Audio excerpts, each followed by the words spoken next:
欢迎收看频道 DH 娱乐新闻，订阅频道，不要错过当天最热门的新闻。我们今天的时事通讯涵盖以下内容：杨紫长相思定妆照曝光，网友热议造型争议。杨紫最新电视剧《长相思》已经开拍，她的定妆照也被泄露，引发网友热议。杨紫的造型是好是坏？有那么糟糕吗？事实上，杨紫的《长相思》剧组在开拍前就已经公布了女主角和3位男主角的阵容。虽然杨紫知名度很高，但节目组似乎没有办法让3位男主角旗鼓相当，于是张万一、谭健次和邓伟成就成为了备受关注的带爆3小生。不过，令人意外的是，谭健次凭借《击罪图鉴》中的陈毅一角，获得了一定的人气。如此看来，《长相思》的受欢迎程度和关注度似乎不成问题。虽然有人喜欢，但也有人质疑杨紫的风格。最终定妆照中，杨紫饰演的逍遥一身男装，衣服宽松，腰间挂着钱袋，这个造型引起了不少争议。有网友表示疑惑：真的有人觉得这件衣服和身材很好看吗？古装剧不应该显瘦吗？也有人建议杨紫要好好管理一下自己的身材，因为在之前的剧《余生》中，她也被批评有点腰板硬。当然，粉丝们也持不同意见，表示这还胖吗？光看脖子就知道她很瘦，古装剧需要很多层衣服。除了杨紫之外，谭健次的造型也备受关注。定妆照中的他一身白衣，头发花白，与之前的形象完全不同。不过网友们似乎对此还算满意。有人表示称赞谭健次的造型很好看，银发很漂亮。也有人调侃男主角比女演员还漂亮。如今的电视剧，显然无论是杨紫的造型还是男主，他都很难避免受到批评。不过，仅凭一张照片来判断杨紫背脊坚挺、雄样的外貌，显然还为时过早。首先，杨紫饰演的逍遥从一开始就是以男装出现的，她屡次改变自己的形象，甚至忘记了自己原本的样子。逍遥逃出玉山后，历经种种坎坷，终于女扮男装。一路上，她的衣着自然朴素无华。另外，女人女扮男装的时候，自然要穿宽松的衣服，以免被人发现。长相思定妆照曝光，杨紫的造型被质疑是好是坏，这是近期很多观众关注的热门话题。定妆照中，杨紫的造型引起了网友的热议和质疑。有人称她坎坷，但也有人认为仅凭一组照片就下结论还为时过早。首先，我们来分析一下这个问题。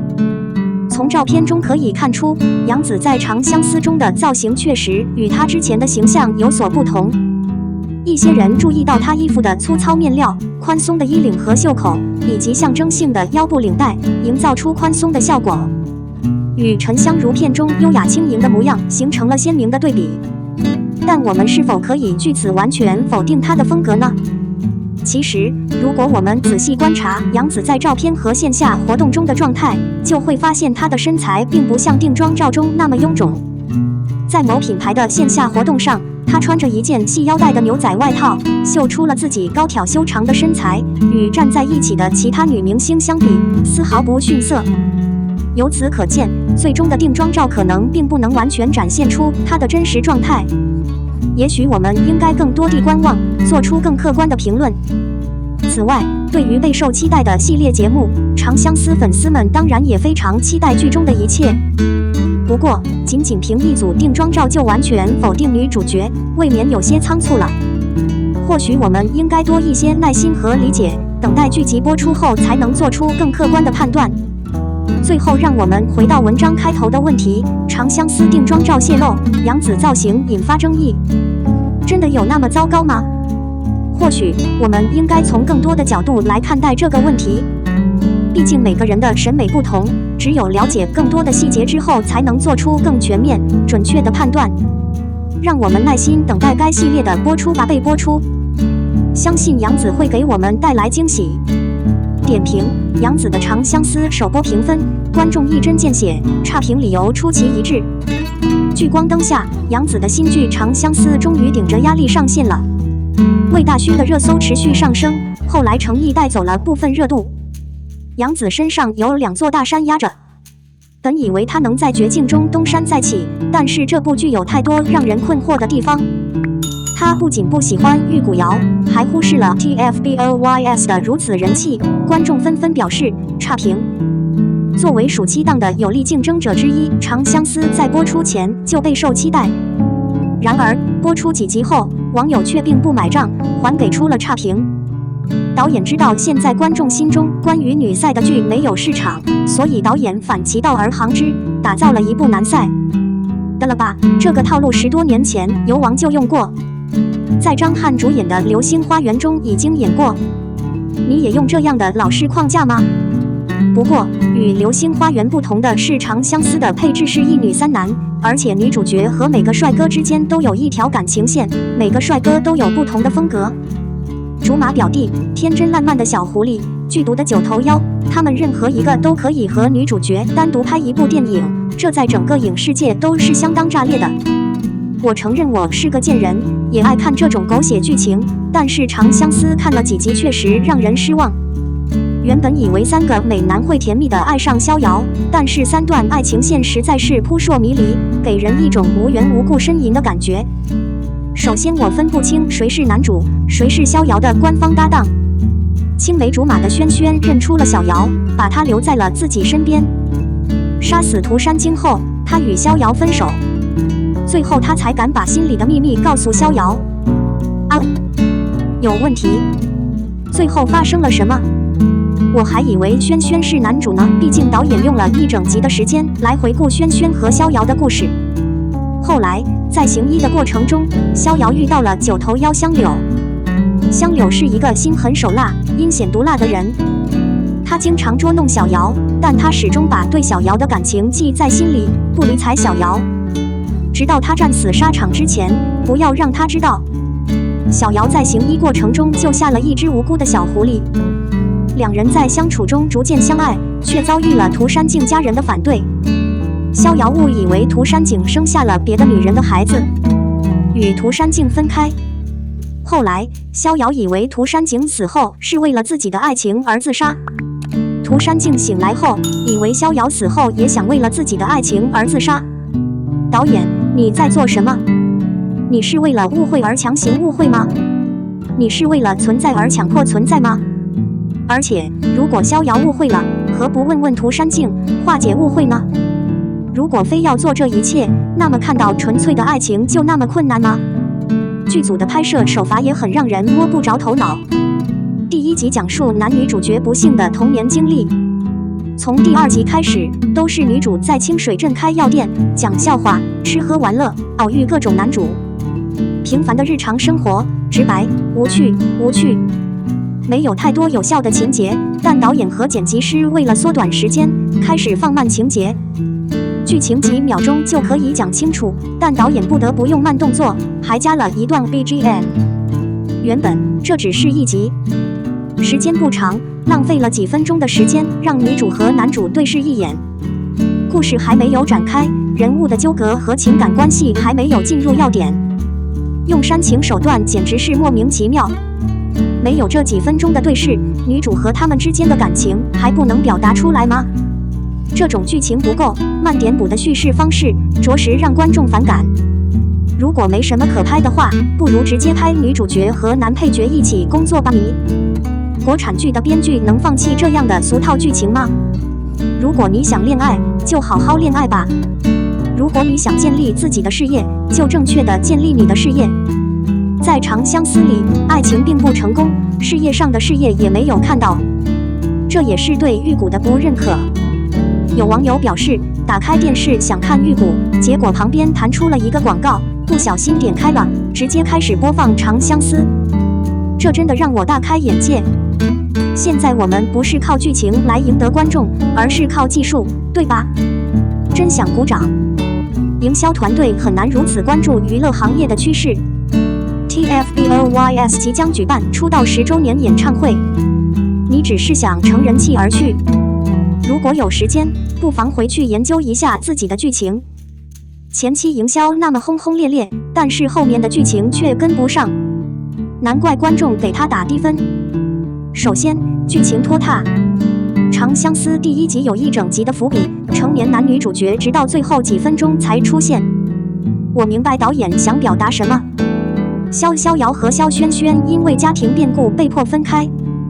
如果童年的情节没有准备好，观众可能无法理解后续的情节，比如女主角为什么变成男人，并躲在村庄和城镇中。但这个伏笔只是铺垫了一整集，让观众无论如何都能看下去。他们不能只是效仿隔壁的长风渡，用感叹词的方式，观众还是能理解女主角小时候的故事。你们怎么都有不同的姓氏？很大。而且他们只是设置了剧情，这些剧集根本没有凸显出男主是一个什么样的人。长风渡从一开始就解释说男主顾九思是个花花公子，而长晴则一直说小萱萱有多么悲剧，展现了小瑶和小萱萱的痛苦回忆。所以当我看第1集的时候，我很困惑，不是剧情，而是萱萱。如果说萱萱是个什么样的人，只告诉他经历了悲伤之后开始复仇，那就太牵强了。还有萱萱的穿搭怎么这么难看？张晚怡明明就是这么帅啊，为什么剧组让这么帅的男人打扮得这么简单呢？萱萱这样身份高贵的人，难道不值得拥有霸气的衣服吗？甚至还有网友对萱萱长得丑到发帖辱骂，称她的长相就像以前古装剧里的男主配角。这是真的。即使她看起来很朴素，但她的衣着却并不逊色于有钱人。她出门在街上，并没有佩戴玉佩来显示自己的身份。这是不是说明萱萱喜欢低调？不过剧中年轻演员的演技确实不错，萧逍遥和萧萱萱软软的，可爱极了，就像2个小包子一样。哭戏也十分震撼，我迫不及待地想冲进屏幕去帮助他们。刀锋敌人。鉴于2位年轻演员的表现，我还是想继续看下去。毕竟这么小的孩子就能演得这么好，那些专业演员肯定不会让我失望的。而王乐君饰演的长浦为了给丈夫报仇，当着众人的面杀死了仇人，然后自杀了。这一段完全是王乐君的个人表演，也是男主黑化的转折点。但这么重要的剧情，我看完实在是忍不住了。本来，当萧萱萱看着母亲死在自己面前时，她的心已经麻木了，充满了悲伤和难以置信。她知道权力的重要性，但王乐君的演技确实不敢恭维。他的对话技巧特别差，他无法停顿句子。质问敌人时，他僵硬得像背书一样。他感受不到这个凶恶的女人在丈夫去世后的悲伤，仿佛她是来报仇的，就像是别人强迫她这么做的一样。而且王乐君的演技似乎也只能干瞪眼。最后问萧萱萱的时候，她也是瞪大了眼睛。好吧，好吧，我知道你眼睛很大，但现在你要说最后一句话了。那是你的儿子。看着他，我怎么感觉你们2个不熟呢？饰演萱萱的演员张晚怡的演技，我不敢恭维。她第1次演《觉醒时代》的时候，演技就这么好。她把陈延年虎头蛇尾却又聪明的精神全都展现出来了。早期阶段，包括陈延年长大的最后阶段，感情上的变化并不都是演得好。尤其是当陈延年冲上刑场时，仅仅一个回眸一笑，就让观众感到无比的凄凉和悲伤。所以我还是很期待张晚怡的表现的。我想过了这么久，她一定能给我带来惊喜，但是萱萱真的很让人失望。前几集并没有太大的情绪起伏。萱萱自小就失去了父母，随后又经历了与逍遥失散，被送到异国当孙子当人质，被叔叔暗算谋杀等一系列事件。这注定了萱萱会成为一个有野心、有钱人，一个有胆识、有手段的人，而且心狠手辣，为了占上风，不择手段。但张晚怡对这类角色的把握还不够完美。她的眼神很温柔，她的话语也很温柔。关键是她身上散发的气场并不如逍遥那么强烈，更像是一个男人。她根本无法承担这个角色。她有她该有的野心和冷酷，却没有半点身为王者的霸气和高贵。但看了预告片，萱萱和逍遥互相表达感情的那一幕真是催人泪下。沙哑的声音伴随着泪水的落下，让我沉浸在无法爱她的悲痛之中。这就是张晚怡的演技爆发。她的演技有好有坏。希望她未来能够变得更好。首先，作为一个王姬，必须要有良好的礼仪，所有女士都必须端庄。不知道杨紫在拍摄《长相思》的时候有没有发胖呢？她看起来背影魁梧，感觉不像是古装美女，所以这让我很难相信逍遥就是3大美男榜上的第1名。而且小瑶行医的时候，虽然他始终是一个男人，应该表现出男人的粗犷和不拘一格，但杨紫却太过分了。就说这部剧的前4集都是他五官失控的独秀吧，有时他眨眼，有时他咧嘴笑，有时他鼻子歪，有时他擤鼻涕凝视，有时他面目狰狞，青筋暴起。为什么？说吧，很难评论。而且杨紫的演技似乎已经凝固了，表演也越来越马虎。她张开嘴，尖叫着，上蹿下跳，简直堪称杨紫演技3件套。不可否认，杨紫的哭戏很有感染力，很容易把观众的情绪带入剧情中，但她太用力了，仿佛她的悲伤情绪必须通过喊叫来表达。可以表达。另外，不知道杨紫的脸有没有动过？当她微笑时，她脸上的苹果肌似乎会打到我的脸上。